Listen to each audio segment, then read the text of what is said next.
So, back to the review here.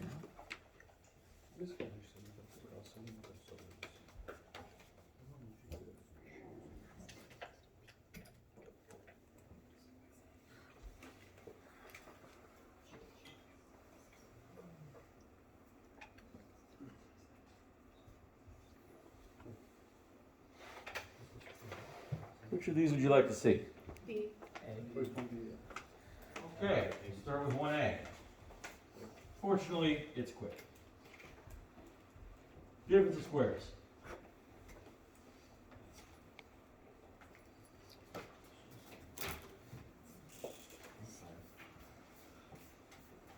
So if I start with the sine fourth power of x minus the cosine fourth power of x plus cosine squared of x, these first two terms are the difference of squares, so I can factor that as sine squared of x minus cosine squared of x times sine squared of x plus cosine squared of x.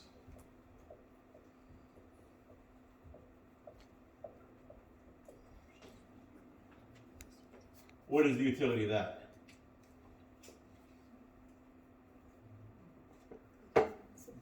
What can I do now? What does that accomplish?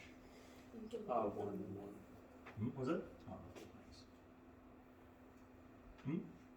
6 1 is 1. Pythagorean identity. Yes, Pythagorean identity means this is equal to 1.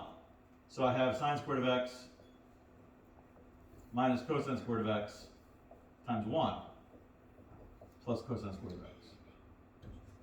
But multiplying that by 1, of course, does nothing, so I have sine squared of x minus cosine squared of x plus cosine squared of x. And the cosine squared of x cancels. I'm left with sine squared of x. Now, that is definitely going to count as simplified. I didn't ask you to reduce the powers to a linear or anything like that, so you could rewrite this as 2 sine x cosine x if you wanted to. Not 2 sine x cosine x. You could use a power reducing formula on the sine and have 1 minus cosine 2x over 2. But I didn't ask for that, so that's not required. This is good. Okay, B.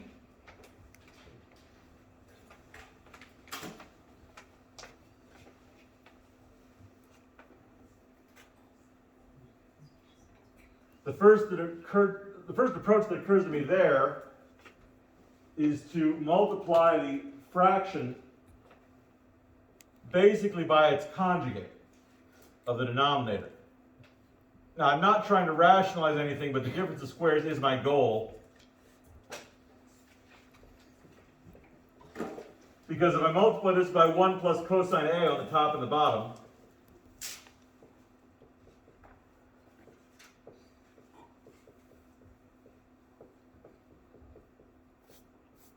leaving minus cosecant A untouched. On the top, I'll have sine times the factor 1 plus cosine of A. But in the denominator, when I multiply all of that out, what am I going to get? 1 minus cosine squared. Right. 1 minus cosine squared of A. And what's the utility of that? What does that get me? The sine squared. I can use a Pythagorean identity to rewrite that as sine squared of A on the denominator, yeah.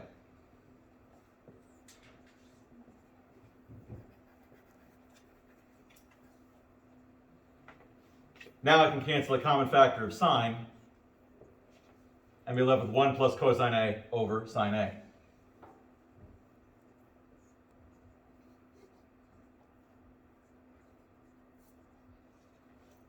So that is a little simpler, not a lot, but I can definitely go further. What can I do next? What's that? Cosecant can be written as the reciprocal of sine. So this becomes 1 plus cosine A over sine A minus 1 over sine A. Those now have a common denominator. I can combine them and have 1 plus cosine A minus 1 all over sine A. The 1's cancel. leaves me with cosine A over sine A, Cotangent. which can be written as cotangent A, would be even simple. Professor, Hmm? can you see my work? I did it completely different. You have a cotangent A? Yeah, I got the same answer. Oh, then you're probably correct. If it's okay if I do it completely different. Oh yeah, yeah. In all honesty, I'm probably not going to look that closely at your work if you get the correct answer.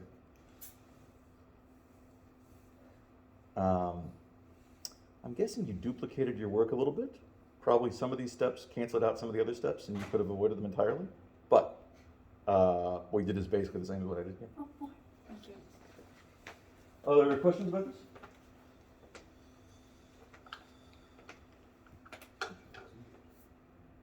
Is that a one? Okay. What else do you want to see? Just last one to cancel. B from number 2. 2b. Yeah. So we're looking to see if it's an identity or not. 2b, we have cosecant A, secant A.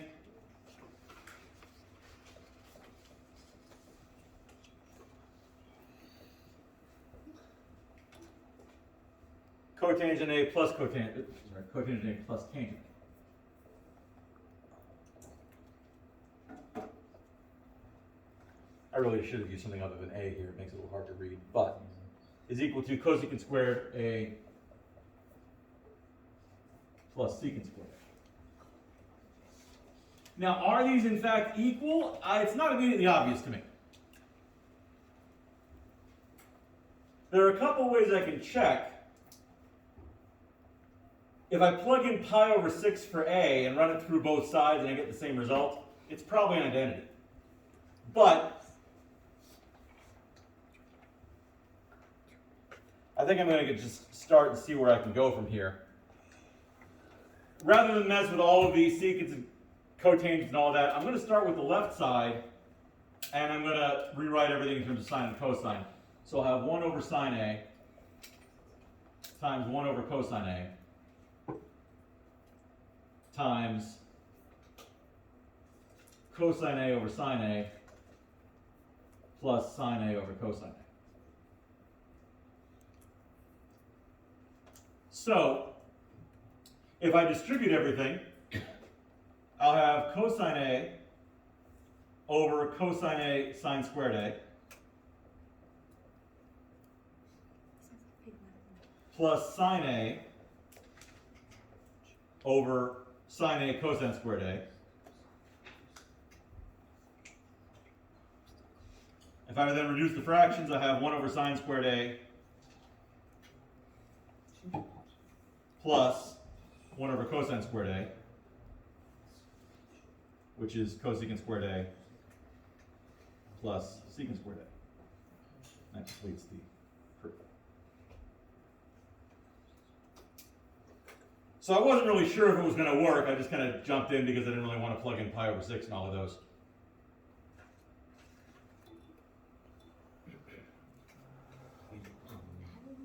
This is one that definitely looks a lot worse than it is. Just looking at it earlier on, it seems terrible. But the proof is really very straightforward. It's just a matter of replacing everything with sines and cosines and simplifying. You end up with the same thing on the right side. Could you elaborate further how we got from the second line to the third line? I distributed. This is all one factor. Okay. So I distributed to this term and this term.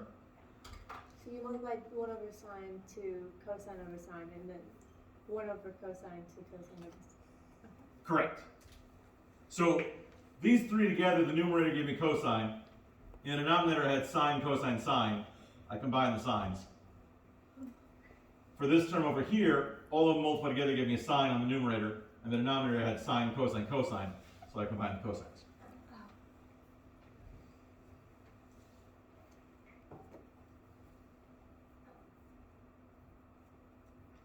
Any other questions about 2b?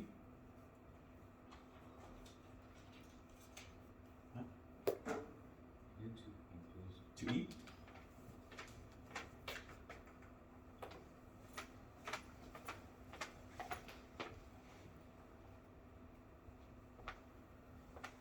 So we have tangent of phi is equal to sine of 2 phi over 1 plus cosine of, oh, that should be 2 phi. That's a typo on my part.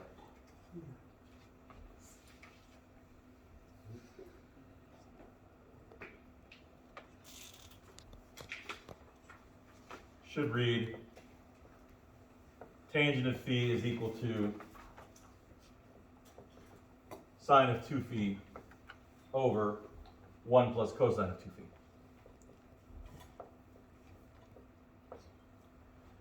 So, in terms of how to break this down, it makes a lot more sense to me to start on the right side than the left side because the right side is so much more complicated. I'm going to start by applying the double angle identities and see where I go from there. The numerator is going to be 2 sine phi cosine phi.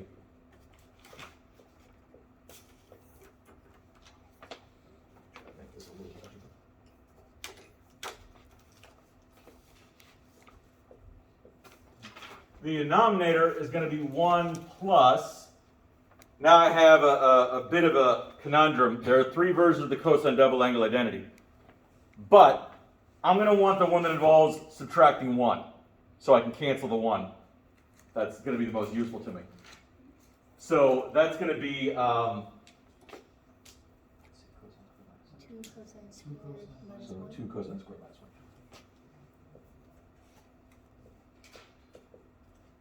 So that way the 1's cancel. That leaves me with sine phi cosine phi, oh, 2 sine phi cosine phi rather, over 2 cosine squared phi, and that pretty much gets me there. I can cancel the 2's, I can cancel a cosine phi, be left with sine phi over cosine phi, and that's tangent phi.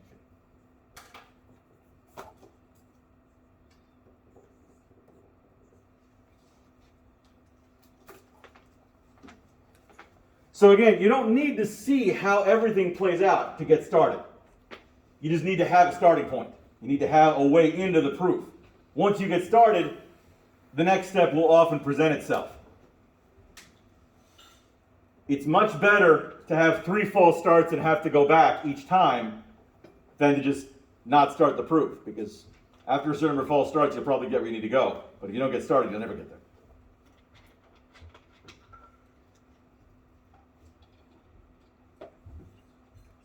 Okay. Questions about 2e?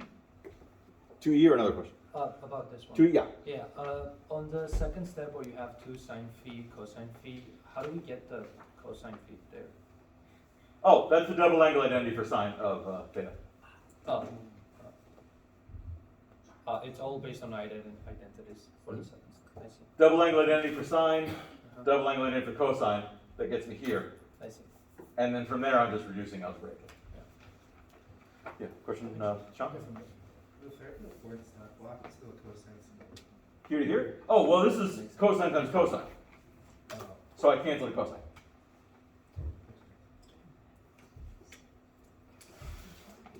Other questions about 2e? All right, Nick, you had another question you want to ask? Number 3? Oh yeah, good. Definitely want to talk about that one because I'm not sure if I did a problem quite like this. It's not super difficult, but if you haven't seen it before, it might be confusing.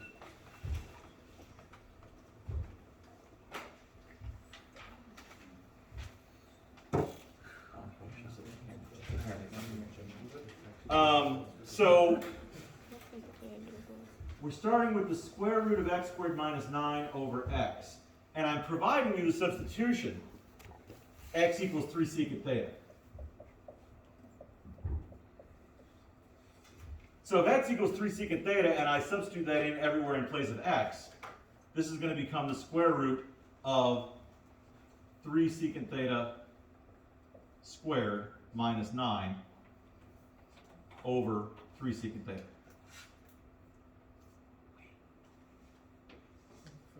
Can we just, before even plugging in, can we just separate the top? No. We can't do it before, so you can't do x plus 3x minus. Nope. I mean, you could factor it out, but what would that do? Plug it back in, no. Actually, yeah. Doesn't matter. We could. Oh, well, yeah, I mean, that is x minus 3x plus 3, but what does that accomplish? What would be the point of that? I was just curious. Yeah, I mean, there's a lot of steps we could do, Okay. but most of them wouldn't really help us, so better to leave them out. So if I want to simplify from here, this becomes the square root of 9 secant squared theta minus 9 all over 3 secant theta. Now, simplifying the numerator is a little bit tricky. What can I do with that? The square root of 9 secant squared theta minus 9. 3 seconds. I can take out a common factor of 9 and write that as the square root of 9 times the square root of secant squared theta minus 1. Cosine squared? Not cosine squared. Oh yeah. The 1 over sine squared? It's tangent squared. We want to use the Pythagorean identity here. Now it's true that's 1 over cosine squared. And from there you can arrive at the same effect as the Pythagorean identity. It's kind of a shortcut. So if you write this as 1 over cosine squared minus 1, get a common denominator, replace cosine with sine in the numerator, you'll end up with tangent squared theta. So I'm going to have the square root of 9 times the square root of tangent squared theta over 3 secant theta. Square root of 9, of course, is 3. The square root of tangent squared theta is tangent theta. Technically plus or minus, but I'm going to actually ignore that because, well, let's just leave it. I don't want to get sloppy. Hmm?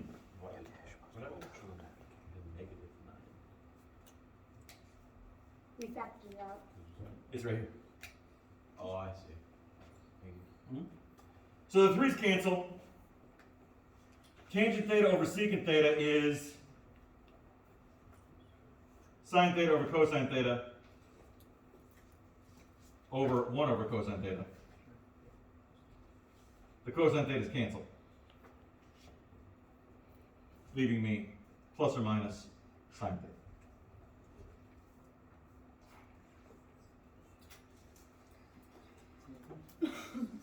This type of substitution, there's no way for me to explain why you would do this without involving calculus. But it is something you will definitely see in calculus. Trigonometric substitutions of this form, where I can move from something that I could not do the antiderivative of to something that I can do the antiderivative of. How wrong is it if you just leave it as tangent theta over secant theta? Only a little wrong. What if we forget plus or minus? I'd probably let that one go in this specific case. But, actually no, what am I saying? It would be incorrect. You gotta have plus or minus. Is the reason why you were hesitant to add like the whole plus minus thing related to calculus as well? Oh, no, wait. There is no plus or minus because the square root was part of the problem originally. It could never have been negative in the first place. The square root, the radical symbol refers to the principal square root. There was never a chance for it to be negative. It's when you introduce a square root that wasn't there in the first place. That's when you have to consider positive and negative possibilities. If this could have been positive or negative, it would have to have been positive or negative from the beginning. The radical, by default, refers to the positive version. So we only add the positive negative if we added it at the Exactly. If you introduce the square root, now you have to consider possibilities. But this is already here, so the negative possibility never existed in the first place. Can we do the last one? The last one, what does that mean? The last one. What number is that? 7. 7, okay. I wasn't sure if you meant the last one in one of the sections or what the last one was. Number 7. Sure thing.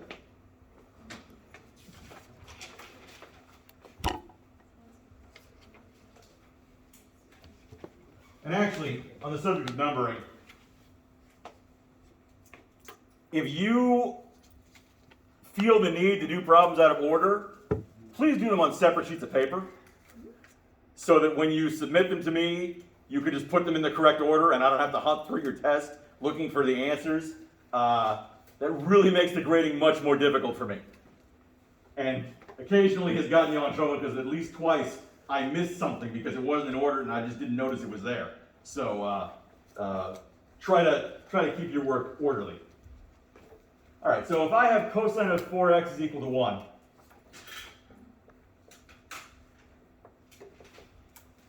it follows that 4x is some variation on 0. Because, of course, the cosine of 0 is 1.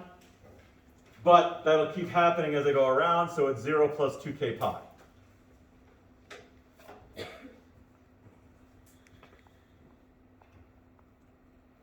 If I multiply both sides by 1/4, I'll find that x is equal to 0 plus k pi over 2.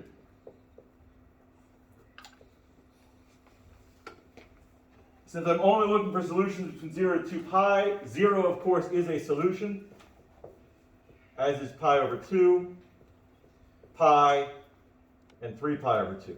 2 pi is not a solution. As came up in an earlier example, 2 pi is not in the interval the way it's written there, so I can't consider it a solution.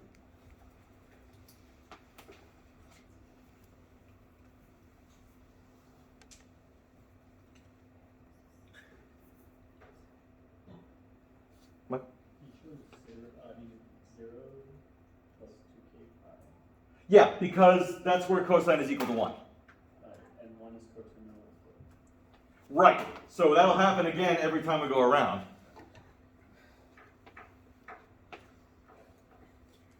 Professor? Is it okay? We'll leave just x equal 0 you're gonna write plus 0? No, just 0 plus k pi over 2 and not include the this? yeah, this one. No, that would be incorrect, Oh, okay. because it said to solve it on the interval from 0 to 2 pi. Oh, gotcha. Okay. Can we rewrite it as cosine x equal to 1 over 4 and then solve it from there? Nope. No, what you're trying to do there is effectively factor the 4 out of the cosine function, but there is no distributive property that applies to cosine, so that's not. Now, if you wanted to use double angle identities, you could, but that seems a lot more difficult than this. So, question about this? Why do we not plug in numbers? It's not about this one? Yeah. Oh, we'll come back later then. Why do we not plug in numbers for k? I am plugging in numbers for k. K equals 0, k equals 1, k equals 2, k equals 3. Alright. Other questions about number 7?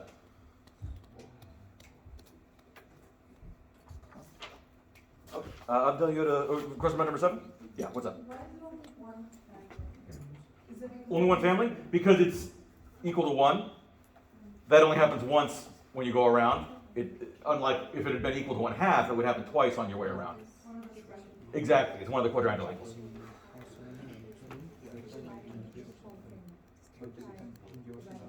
Good. Other questions about number 7?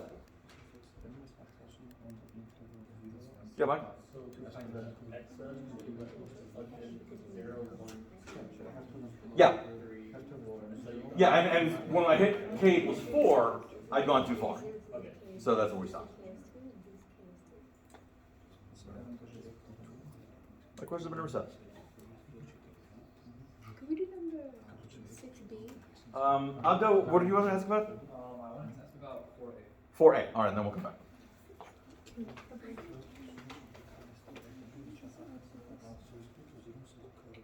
Okay, so there are a couple of ways you can approach this one. It really doesn't matter what style you take. You can split 25 pi into 10 pi and 15 pi. That works great. You can also recognize that 25 pi over 12 is bigger than 2 pi. Knock off 2 pi and use pi over 12 instead. Same value. Really doesn't matter.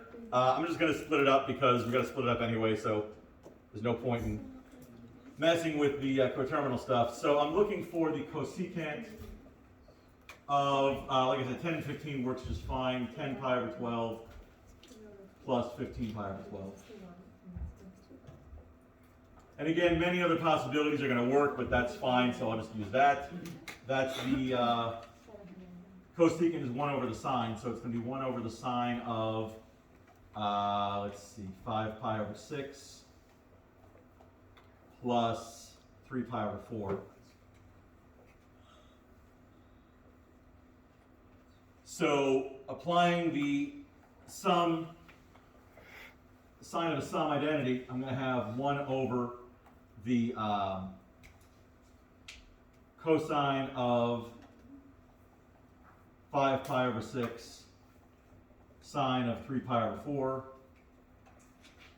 plus cosine of 3 pi over 4 sine of 5 pi over 6.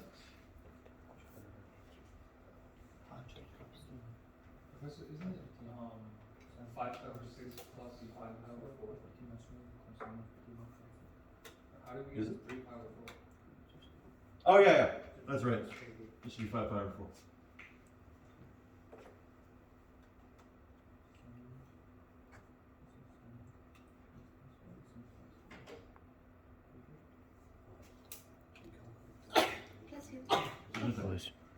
So cosine 5 pi over 6, 5 pi over 6 is over on the left, so that's going to be negative root 3 over 2.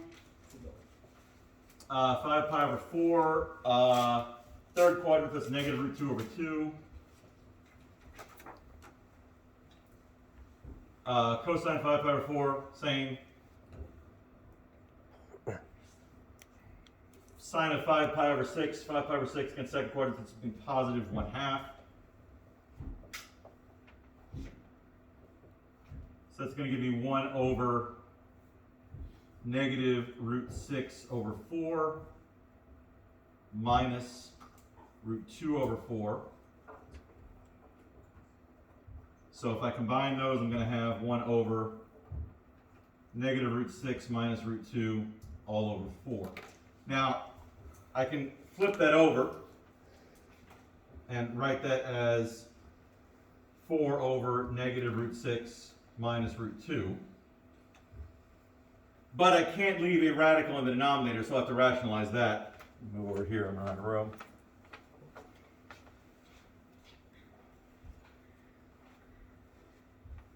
So if I got 4 over negative root 6 minus root 2, I'm going to multiply that by negative root 6 plus root 2 on the top and the bottom. On the top, I'll have negative 4 radical 6 plus 4 radical 2. On the bottom, I'll have 6 minus 2. This would be 4. On the top, I'm going to rewrite that so that they're positive first. Doesn't really matter. In any case, I got a common factor of 4, so I should be able to reduce that to root 2 minus root 6.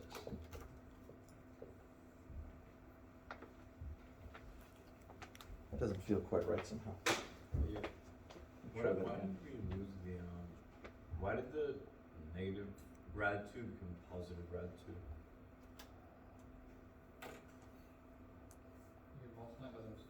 Oh, which step? We're talking about when I conjugated? From here to here? Before that. From the 4 over negative rad 6 minus rad 2 to negative rad 6 plus rad 2. Oh, look at that, when I conjugated. If I don't split the sign in the middle, I'm not going to have the cancellation of the middle terms when I multiply them out. I'm going to end up with the radicals on the bottom. So whenever you are trying to rationalize the denominator, you always have to use the conjugate, which is going to be the same, but with the sign in the middle flipped. Alright. Give me just a second, I got to test and make sure this is correct, because that doesn't feel quite right. I think, yeah, I was mistaken, third line.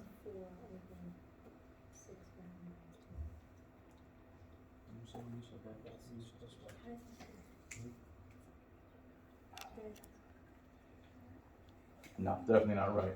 See on the third line? Yeah, so we multiplied negative by negative, we got a negative. Over here? So it's supposed to be positive, rad. Oh, that should be, yeah, you're right. There we go. Yeah. That's positive. That's positive. That's positive. That's positive.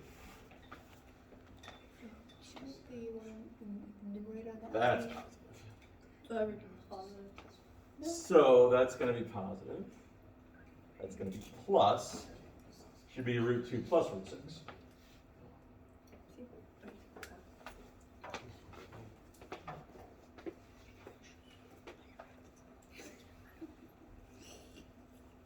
Yeah, there we go. We're failing the class now.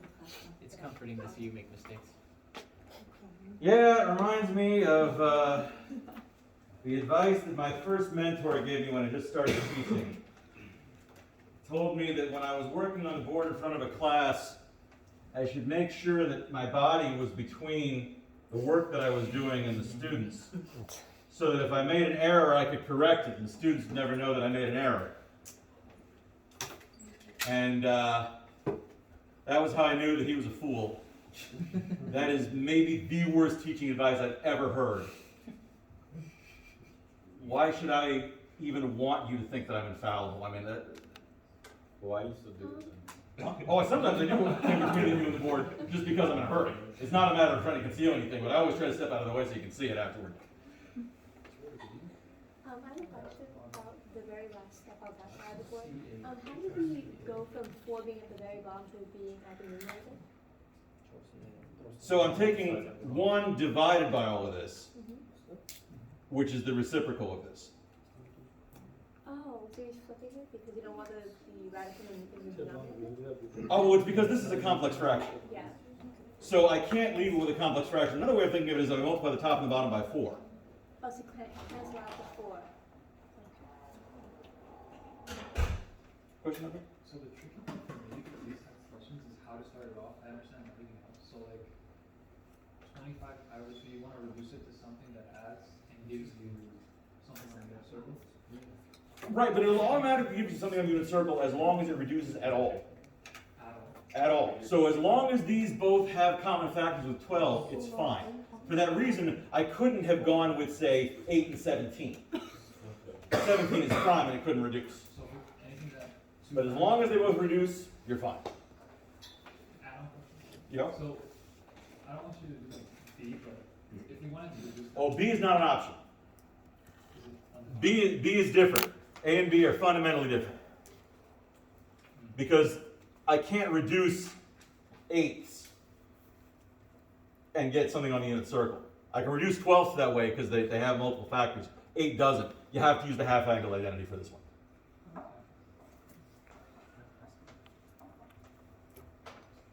Can you try that one? Hmm? Yeah, we'll get to that in a second. Isabel wanted to see 6B. But any other questions about 4A? Yeah. So I use the numbers 4 pi over 12 and 21 pi over 12, and I reduce to pi over 3 and 7 pi over 4. So that puts me in the first and the 4th quadrant. And my negatives and positives are completely off. What was your result, Dan? Minus 7 pi over 3 times cosine 7 pi over 4. Oh, it's not finished then. Huh? It's not finished then.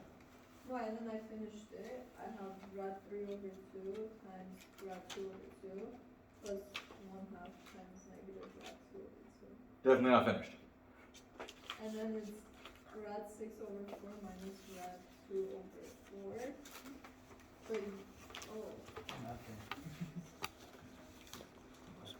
It comes out the same. you don't have to rationalize it? Well, of course you do. Okay. But your choice of terms, it'll change the intercepts from here to here a little bit. When you get to here, it'll be exactly the same. Hmm? A question about what? I got the right answer. I Rad just 2 wanted to plus 4 confirm that. You probably didn't get that back, that's for sure. Oh, yeah, top right, yeah. Uh-huh. Subtract. That is a crazy. I thought that was me. Just kind of a quick question. Even though there's no assignment, we still have flashcards. Yes, and thank you for mentioning that. I decided that I don't really care that the department expects you to have these memorized. So you will be allowed to use your note card in the test tomorrow.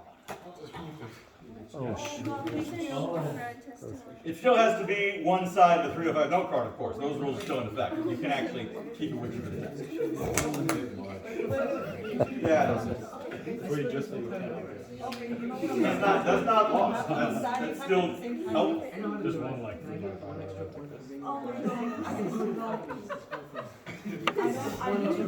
You don't get extra credit for studying. Professor, That's part of the job. Everybody's always trying to negotiate for What's up? can you please look at how I did this. From the beginning, I just used the pi over 12. Right, exactly. And you should get the same result that way. Yeah, and I used the difference. So Yeah. I got this result instead. So square root of 6 plus square root of 2 divided by 2. Well, there's an error somewhere. Yeah, so I This isn't the problem. This is fine. But somewhere that 2 should have been canceled out by something else. Is this correct? Is the formula, the identity? Why is it 2? Oh, I thought of a wrong thing. You were thinking of the double angle. Yeah. Thank you. No problem. All right. Isabella, I think, asked about 6b. I did. All right. So let's have a look.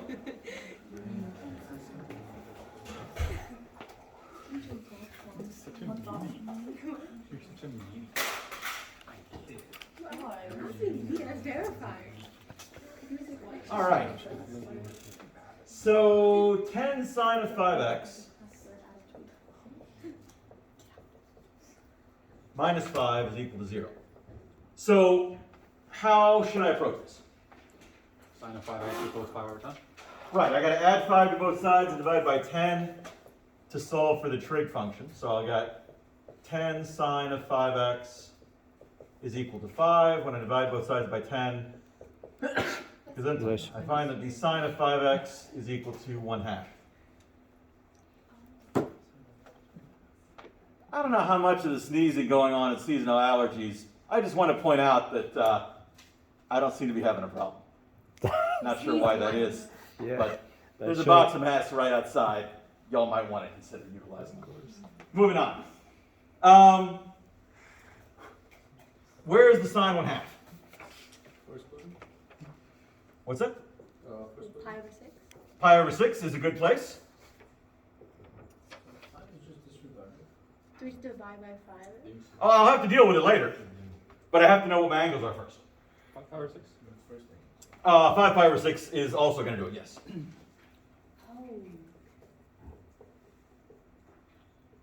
So those are going to be my two families. To finish solving, I do need to clear out the 5, so I'll multiply both sides by 1/5.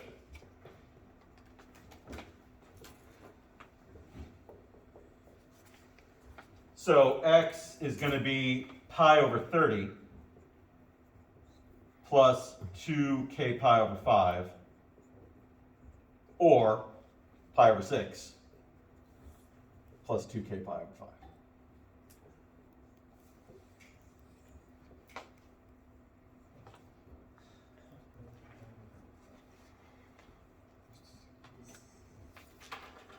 Oh, one other bookkeeping thing. I'm extending the due date on the test analysis assignment until Monday. I figure probably better for you to focus on the test coming up tomorrow right now, and you can finish your test analysis over the weekend.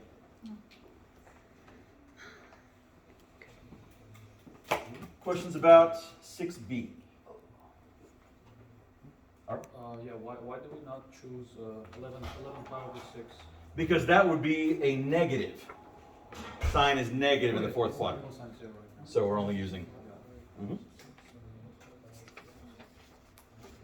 Good. Other questions about 6b?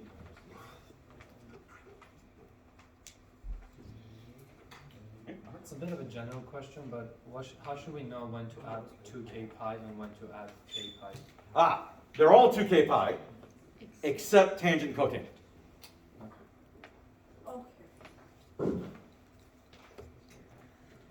For that reason, all of the others typically produce two families for each solution, but tangent and cotangent typically only produce one family per solution because of that quicker cycle. One thing that's always bothering me with this problem. So, whenever you have a problem, what are you worrying about the inverse? Like, you know how it's like out of for sine, some numbers are out of bounds. So if I were to utilize the sine inverse function, I would be limited to what the sine inverse can do. I'm not technically using the sine inverse anywhere in this process. So that's the first step. If it's out of bounds, you really know that problem doesn't matter. You just say out of bounds and you stop right there. Like in the beginning. So let's say it was cosine of... Oh, you're coming with like cosine of x equals 3? Yeah. Oh yeah, you can just stop there. You don't have to explain why that's you're done. But you can, once you get past that step, you stop worrying about the domain or range of the inverse thing, and you just worry about whether Right. what cosine is positive. Right. It wouldn't come up again unless you were explicitly using the sine inverse function, in which case now you got to concern yourself with it. Now, that can become an issue if you are trying to approximate a solution and you're trying to describe a solution in, the fourth quadrant, but also in the third quadrant. Sine inverse, for example, would tell you the solution in the fourth quadrant, but it won't tell you the one in the third quadrant, so you're going to have to translate it over there. Okay.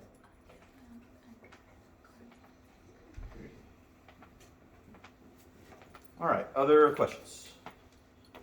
Anything else people wanted to see? Yeah, other? 4b?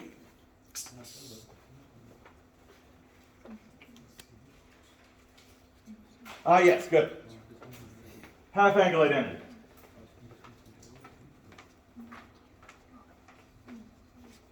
Now, you can use the half angle identity for 4a if you want to.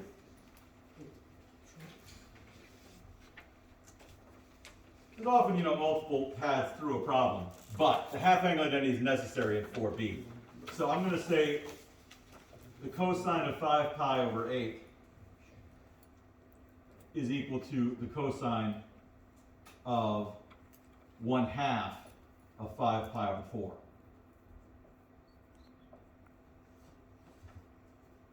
And the half angle identity tells me that that is plus or minus the square root of 1 plus the cosine of 5 pi over 4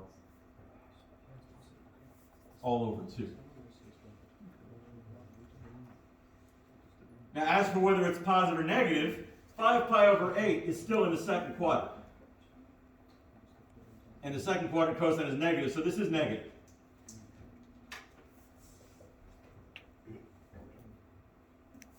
The cosine of 5 pi over 4, 5 pi over 4 is in the third quadrant, but either way, that's negative root 2 over 2, all over 2. This one is going to end up ugly. There are ways of dealing with the radical inside a radical, but I'm not going to get into them. So that's negative square root of, if I multiply the top and the bottom by 2, I'm going to get 2 minus radical 2 over 4.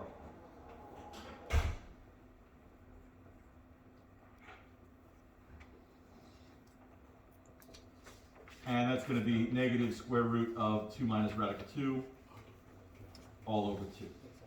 You can, like I said, you can go further. It is possible to extract the radical from the inside of there, but it involves methods that I'm not going to get into, so this is perfectly fine. If you use the half angle identity for a problem like A, you'll run into the same issue, and it's okay if you leave it like that. I'll recognize that solution. So you could have approached that by finding the cosecant of 1/2 times 25 pi over 6. You would arrive at an answer that was numerically the same, even though it would look quite different, but I'll recognize it. So if you want to go about it that way, that's fine, but I think it's a little easier to use the sum or difference identity. For B, however, that's not an option, because there's no sum or difference you can make that'll add up to 5 pi over 8 that'll be made of new circle values. So basically, if it's over 12, you can split it up. If it's over 8, you're stuck with the half angle. So there's no sum that uses anyway, so we just use half. Right. The only case you'll encounter that is something over 8. That's the only way you'll see that. And you never explicitly say use a half. No, probably not. But what if it's not these two situations? Let's say it's not 8 or 12. How else would I know? Well, if it's not 8 or 12, then probably neither one of them is going to work that well for you. If it's over 7, you're kind of out of luck. There's really no. You just take the inverse. Yeah, you got to approximate. There's no way to go into that. Wait. Let's say if it was 7. Okay. Can you try something with 7? Just so I can see how you do it. No? I'm saying that there isn't one. You just can't do it. So it was cosine 3 pi over 7. Yeah. You can't put it into a calculator to get the inverse. Well, sure, you can get an approximation. You can get an approximation of this, but you can't get an exact value using an approximation. So if I'm looking for an exact value, your calculator is not going to help. very first step, why do we split 5 pi over 8 into? Because I can use the half angle identity on this to get to where I'm only finding the cosine of 5 pi over 4. That'll work. Oh. But I can't find the cosine of 5 pi over 8 directly. It's not on the answer. And what happens to the 1/2? What happened to what? To the 1/2? Oh, the 1/2? Oh, that's the half angle identity. Oh. The cosine of 1/2 theta is equal to plus or minus the square root of 1 plus cosine of theta over 2. Oh, okay. So you divide this by Cosine u over 2. That 1 over 2 is basically. Got it. Thank you. Other questions? Yeah? Can we do 2A? 2A. Didn't I do that one already? Or was it 1A? You did 1B and 2B. Ah, 2A. Let's see here. Okay.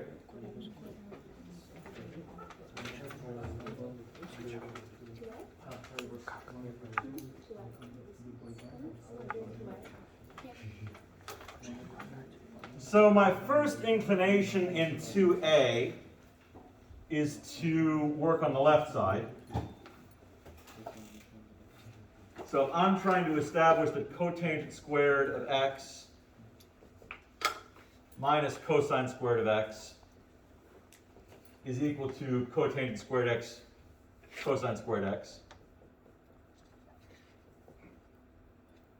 I'm going to rewrite cotangent squared as cosine squared over sine squared.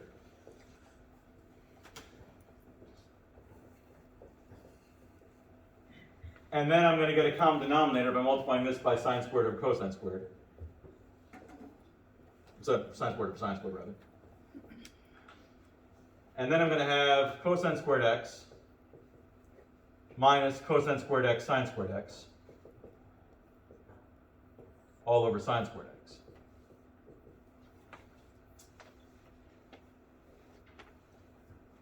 Then figure I'll probably factor out a cosine squared. Yeah.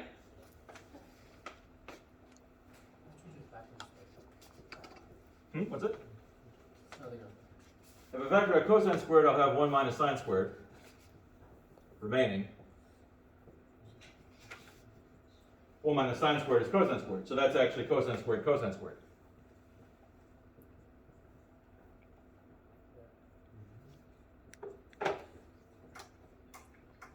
Which could be written as cosine to the 4th x, but that's going to be counterproductive. What I want to do is separate that off into cosine squared over sine squared times cosine squared. Because then cosine squared sine over sine squared is cotangent squared, and that'll complete.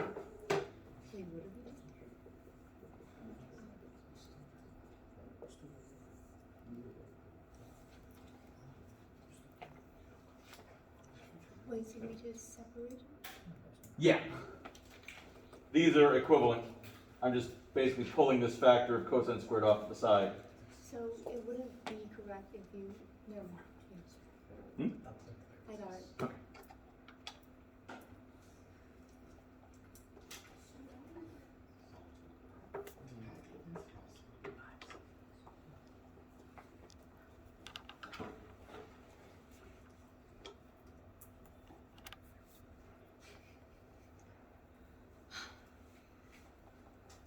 Question about that one? On the second line, why do we multiply cosine square x by sine square x on the top and the bottom? To get a common denominator. Would you get sinus 4 power x? No. I'm not multiplying sine squared by sine squared anymore. When you subtract fractions,